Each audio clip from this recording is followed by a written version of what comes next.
Assalamualaikum warahmatullahi wabarakatuh.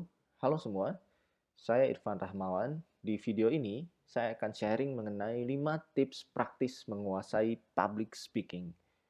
Jadi, kita tidak akan belajar teori yang rumit-rumit, karena memang public speaking itu adalah ilmu yang sangat praktis.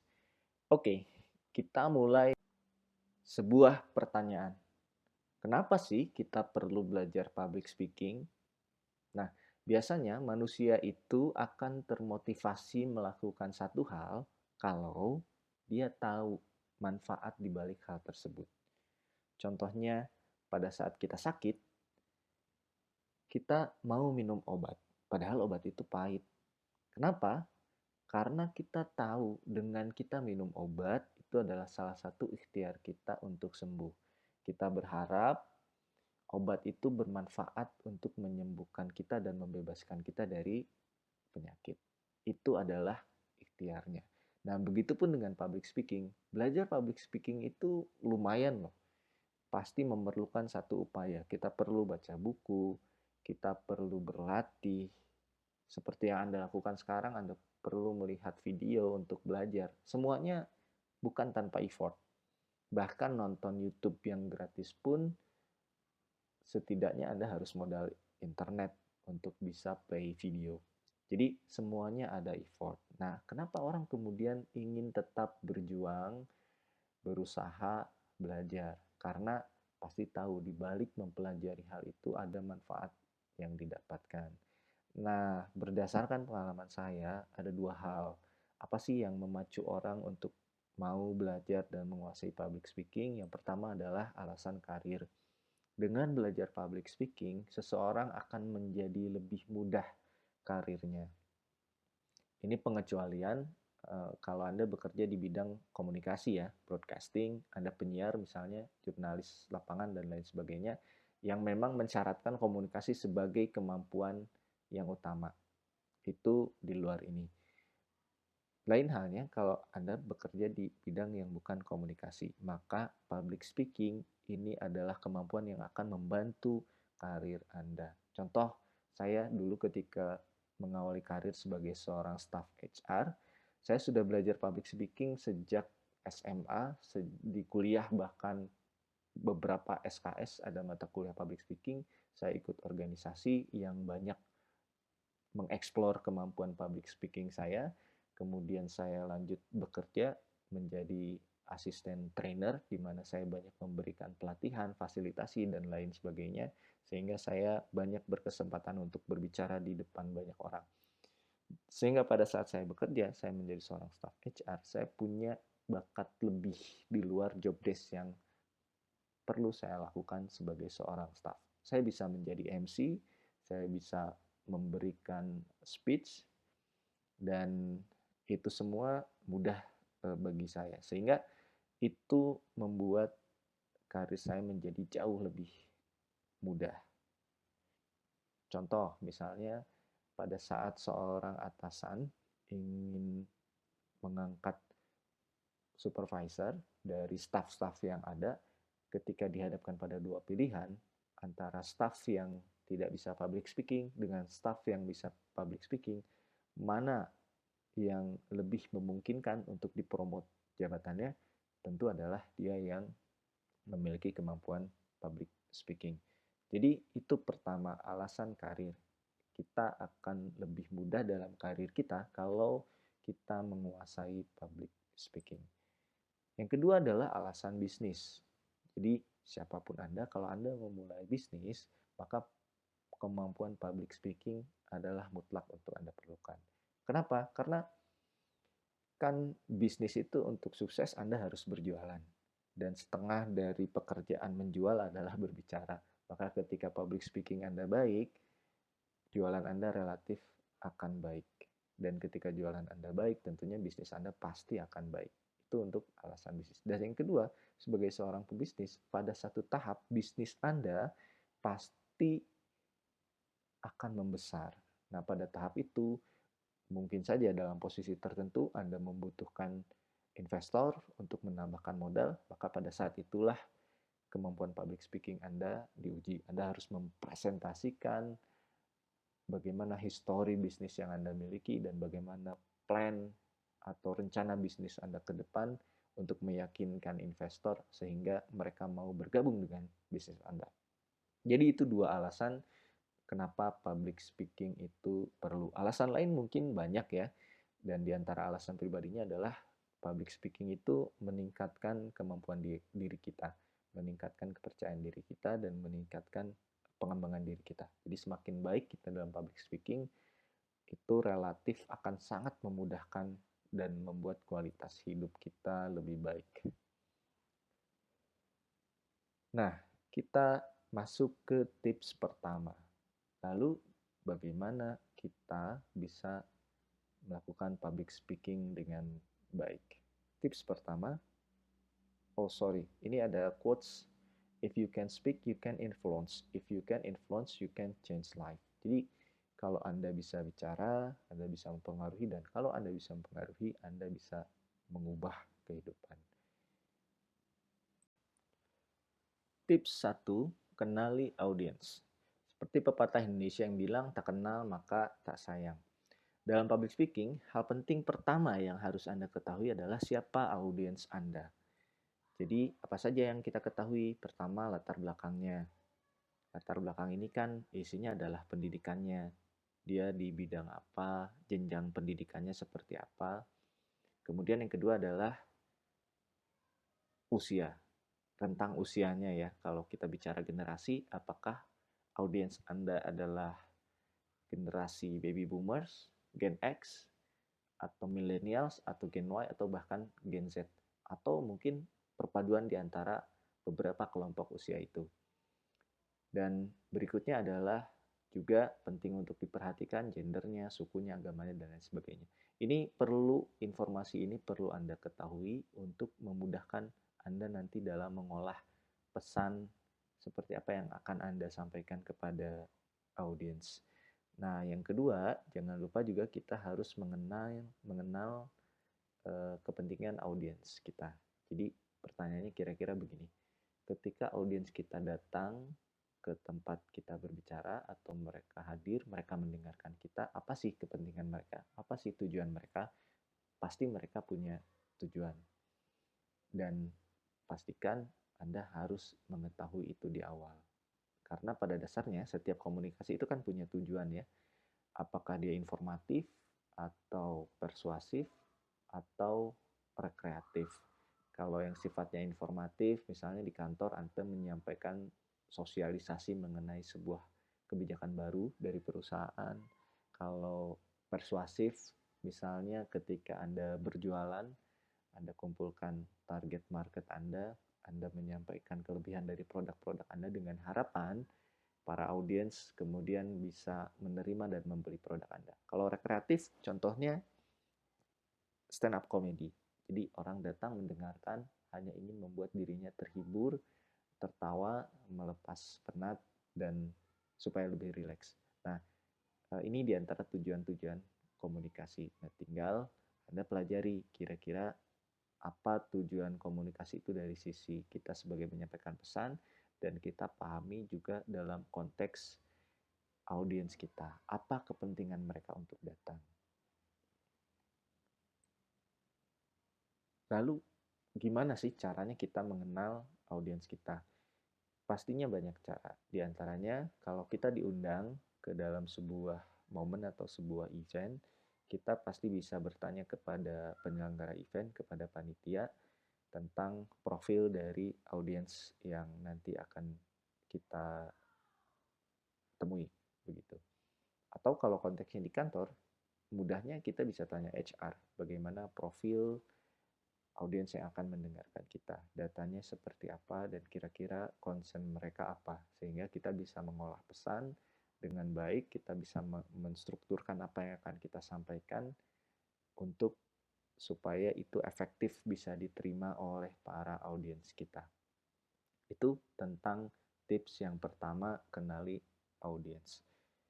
Ada sebuah quotes menarik dari Seth Godin, if your target audience isn't listening, it's not their fault, it's yours. Jadi katanya, jika target audiens Anda tidak mendengarkan, itu bukan salah mereka, tapi salah Anda. Kenapa salah Anda? Karena Anda tidak mempelajari latar belakang mereka dan Anda tidak mengolah pesan Anda dengan cukup menarik sehingga audiens tidak mendengarkan. Jadi bukan salah audiens tapi salah kita. Oleh karenanya penting kita betul-betul untuk mengenali audiens. Tips yang kedua adalah tingkatkan percaya diri. Public speaking itu akan efektif kalau speakernya percaya diri. Bayangkan seorang salesman memperkenalkan produk dengan penuh percaya diri, penuh keyakinan, dan dengan kondisi seperti ini akan memudahkan dia untuk mendapatkan customer. Customer akan percaya dan kemudian akan tertarik dan membeli produk dari salesman tersebut. Tapi kebalikannya, kalau seorang salesman ini dia tidak percaya diri, penuh keraguan-raguan, dia tidak yakin dengan produk yang dia sampaikan, jangankan customer, dirinya saja tidak yakin dengan produk yang dia jual. Apalagi customer, pasti customer tidak akan tertarik dan dia tidak akan percaya dengan produk yang disampaikan oleh si salesman ini. Jadi, begitu penting kita meningkatkan kepercayaan diri dalam melakukan public speaking. Kalau kita bandingkan pada dua hal tadi, mana yang lebih baik? Salesman yang percaya diri atau yang tidak percaya diri? Pastinya yang percaya diri. Kemudian, gimana caranya untuk meningkatkan percaya diri? Saran saya, lakukan 3 hal ini. Pertama, fokus pada potensi dan kelebihan Anda. Kita semua paham, setiap orang, setiap manusia memang punya kekurangan. Tapi kalau kita pikirnya kekurangan terus, kita akhirnya akan jadi minder. Sebaliknya, kalau kita fokus pada potensi dan kelebihan diri kita, maka kita akan mensyukuri apa yang ada. Dan dengan rasa syukur itu, kita menghargai apa yang kita miliki, sehingga kita menjadi lebih percaya diri. Dan Anda nggak perlu bingung, karena pasti setiap orang itu punya potensi dan kelebihan. Misalnya, Anda memang belum berpengalaman, ini kekurangan Anda. Tapi di satu sisi, Anda adalah orang yang optimis dan penuh ide. Dan ini adalah kelebihan Anda. Jadi, untuk meningkatkan kepercayaan diri, Anda harus fokus pada karakter positif Anda bahwa Anda adalah orang yang optimis dan penuh ide. Oke, kalau dibandingkan dengan yang lain, misalnya saya sih belum berpengalaman, saya baru, saya newbie. Tapi kalau dibandingkan dengan yang lain, saya orangnya lebih banyak ide, saya orangnya lebih optimis. Jadi dengan fokus pada kelebihan itulah rasa percaya diri Anda akan meningkat. Yang kedua, practice make perfect. Apa artinya? Ya, salah satu ada 3 tips terbaik untuk belajar public speaking katanya. Yang pertama adalah latihan, yang kedua adalah latihan, yang ketiga adalah latihan. Persis kalau sales property ya bilang cara terbaik memilih properti itu ada 3 katanya. Yang pertama adalah lokasi, yang kedua lokasi, yang ketiga adalah lokasi. Nah, dalam konteks public speaking ini, lokasinya adalah latihan.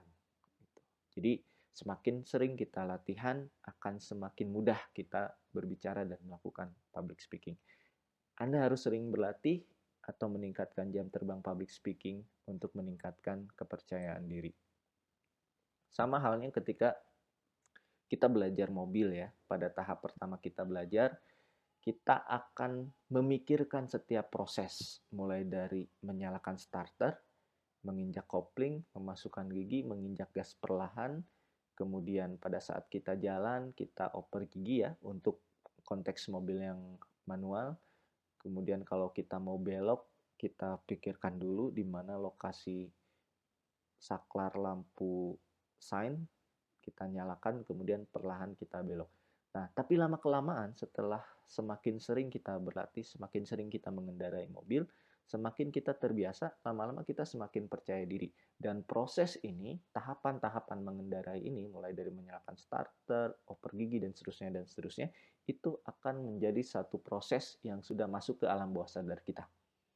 Ya, bahkan kita sudah terlatih dalam tahap yang sudah menjadi kebiasaan, kita sudah terlatih untuk memunculkan respon-respon dalam situasi darurat. Misalnya tiba-tiba kita sedang jalan, tiba-tiba ada motor yang menyalip, dengan refleks kita akan menginjak rem dan kemudian mengendalikan kendaraan kita. Nah, public speaking, proses belajarnya persis seperti itu. Begitupun public speaking. Jadi, semakin sering Anda berlatih, pada awal-awal mungkin akan sulit, akan kaku, tapi semakin sering, semakin berlatih terus, semua proses belajar ini akan masuk ke dalam alam bawah sadar. Anda akan terbiasa, dan dengan begitu, Anda akan menjadi jauh lebih percaya diri. Nah, yang ketiga, begini, proses kalau kita melihat orang yang percaya diri, kita lihat secara fisik. Padahal percaya dirinya sendiri itu adalah sebuah proses mental yang ada dalam diri kita. Tapi kita melihat orang yang percaya diri kan dari luar ya, dari tampang ekspresi wajahnya, cara dia berdiri, cara dia berjalan, cara dia berbicara. Kita menyimpulkan bahwa orang ini percaya diri melalui tanda-tanda fisik yang terlihat dari luar. Padahal PD-nya sendiri adalah proses mental. Nah, kabar baiknya ini juga berlaku kebalikannya. Jadi seperti yang tadi bilang, fisik, tampilan fisik itu dipengaruhi oleh kondisi mental. Jadi tampilan fisik percaya diri itu muncul karena ada kondisi mental percaya diri dari. Nah, kabar baiknya seperti yang tadi saya sampaikan, ini juga berlaku kebalikannya. Kondisi mental itu dipengaruhi oleh performa fisik. Jadi, bagaimana caranya untuk meningkatkan percaya diri kalau secara mental pada suatu saat, pada satu waktu Anda merasa mental Anda minder, tidak percaya diri, maka buatlah bagaimana situasi fisik Anda menjadi situasi fisik orang yang percaya diri. Jadi bertindaklah seolah-olah menjadi orang yang percaya diri. Bayangkan, kalau Anda orang yang percaya diri, bagaimana Anda akan berdiri, bagaimana Anda akan bersikap, bagaimana Anda akan bersuara dengan jelas, bagaimana ekspresi wajah Anda memperlihatkan ketenangan, pandangan Anda akan tenang, akan baik, postur Anda akan tegap, karena seperti itulah postur orang yang percaya diri. Dan percayalah, posisi fisik seperti ini akan mempengaruhi kondisi mental Anda. Jadi ketika kita mengubah posisi fisik kita menjadi kondisi fisik orang yang percaya diri, maka itu akan berpengaruh terhadap mental kita menjadi mental orang yang percaya diri. Itu tips ketiga. Jadi dalam tingkatkan kepercayaan diri ini ada 3 poin ya, fokus pada potensi, practice make perfect, dan bertindak seolah-olah menjadi orang yang percaya diri. Itu yang kedua. Kita akan lanjut kepada tips yang ketiga. Tips ketiga adalah kuasai konten atau materi. Jadi Anda harus pastikan dalam menyampaikan materi itu, konten yang akan Anda sampaikan itu 3S. Sesuai dengan background, sesuai dengan minat, dan sesuai dengan pengalaman. Aristoteles ya, seorang filsuf Yunani pernah bilang bahwa ada 3 hal yang mempengaruhi efektivitas retorika. Pertama itu adalah etos. Etos ini terkait dengan kredibilitas orang yang berbicara.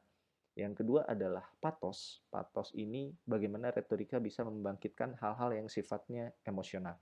Karena pada dasarnya manusia kan punya emosi dan terpengaruh oleh hal-hal yang bersifat emosional. Dan yang ketiga adalah logos. Bagaimana retorika atau bagaimana logika dan struktur retorika itu dapat diterima oleh akal ya. Strukturnya bersifat logis sehingga mudah diterima oleh audiens. Nah, kuasai konten di tips ketiga ini terkait dengan elemen dari etos atau kredibilitas orator. Ya, kalau Anda background pendidikan Anda adalah ekonomi, maka ketika Anda berbicara tentang topik ekonomi, orang relatif akan percaya karena itu sesuai dengan background Anda. Tapi kalau Anda background ekonomi, kemudian Anda berbicara tentang kesehatan, orang akan mulai bertanya, kecuali kesehatan ditinjau dari sisi ekonomi ya. Jadi ini yang dimaksud, pastikan bahwa konten atau materi itu sesuai dengan background kita. Kalaupun tidak sesuai dengan background, pastikan itu sesuai dengan minat. Misal tadi Anda bicara tentang budidaya tanaman. Kalau background Anda ekonomi dan Anda bicara budidaya tanaman, itu masih it's okay. Kalau apa? Kalau Anda memang punya hobi dan minat budidaya tanaman. Jadi sejak dulu kala Anda sudah bermain-main dengan tanaman, mengeksplorasi tanaman, Anda berlangganan majalah tanaman dan Anda melakukan sesuatu di rumah Anda, suatu hobi dan minat yang memang mengeksplorasi masalah tanaman.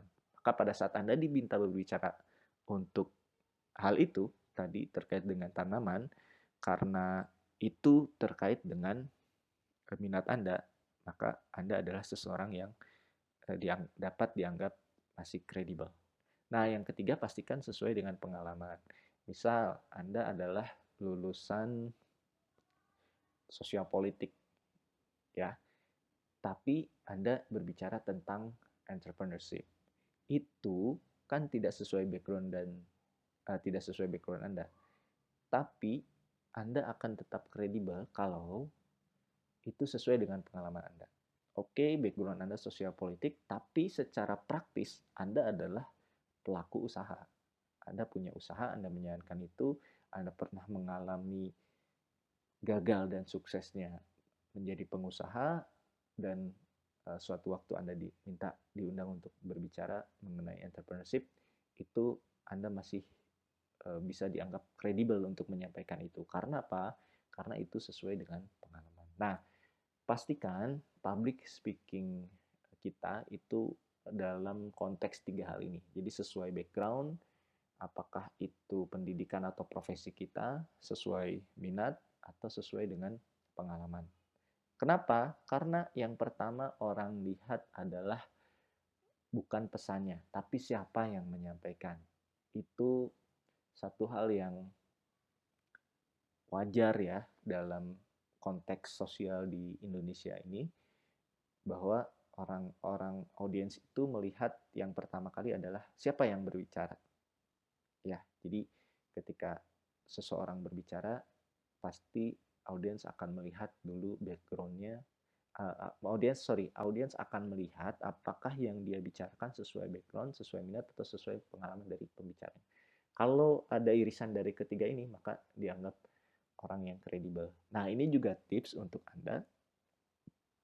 Ketika Anda berbicara, kenapa penting Anda menyampaikan CV atau kurikulum vitae? Karena CV inilah yang membantu Anda memperkenalkan diri kepada audiens dan membantu meningkatkan kredibilitas Anda sesuai dengan apa yang akan Anda sampaikan. Jadi itu 3 hal itu, dan akses informasi yang diperlukan adalah ya dengan cara melihat, mendengar, dan merasakan ya dengan materi atau konten yang akan kita sampaikan. Itu tips yang ketiga, kuasai konten atau materi yang akan Anda sampaikan, pastikan itu sesuai background, sesuai minat, sesuai pengalaman, sehingga Anda dianggap kredibel untuk menyampaikan pesan tersebut.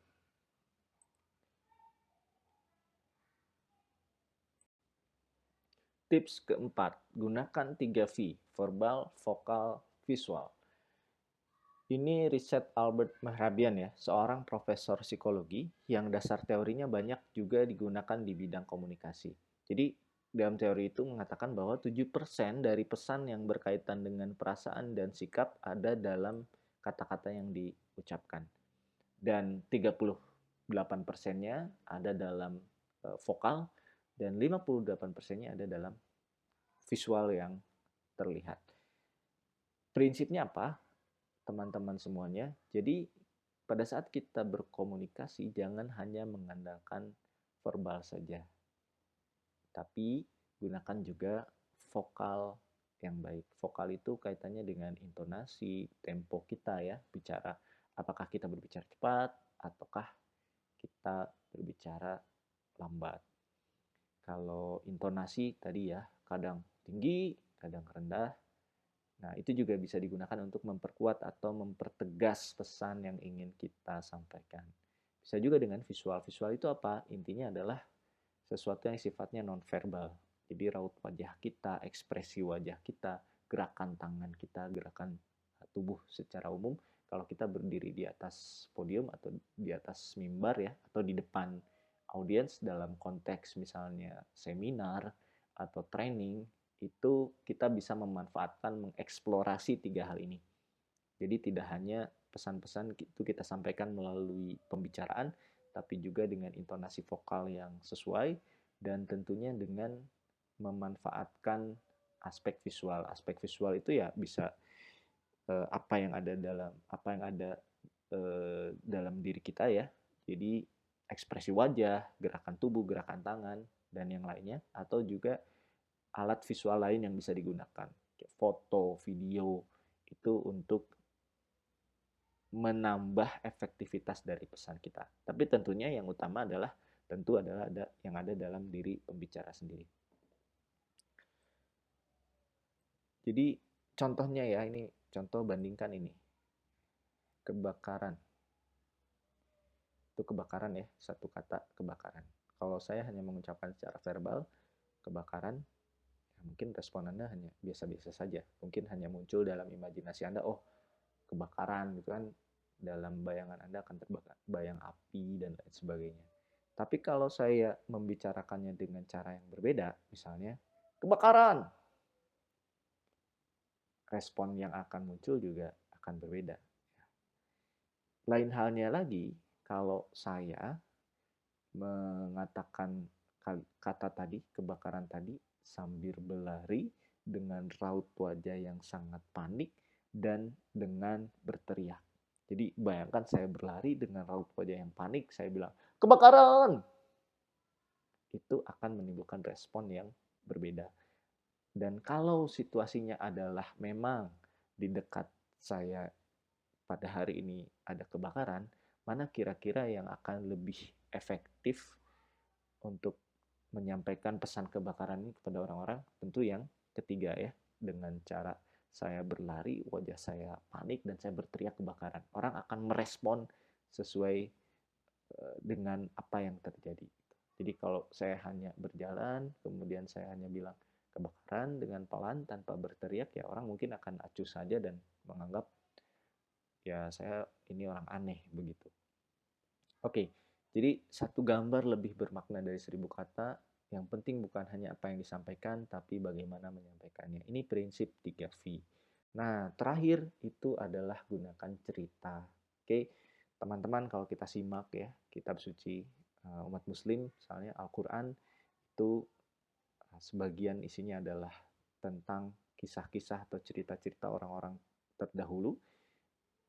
Tentunya itu kisah real ya. Untuk apa? Untuk supaya menjadi pembelajaran bagi kita, apa namanya, umatnya gitu, untuk menjadikan kisah-kisah itu sebagai pembelajaran supaya kita kalaupun kisahnya tentang apa namanya umat-umat yang dibinasakan, kita tidak mengulang kesalahan-kesalahan umat yang lalu begitu.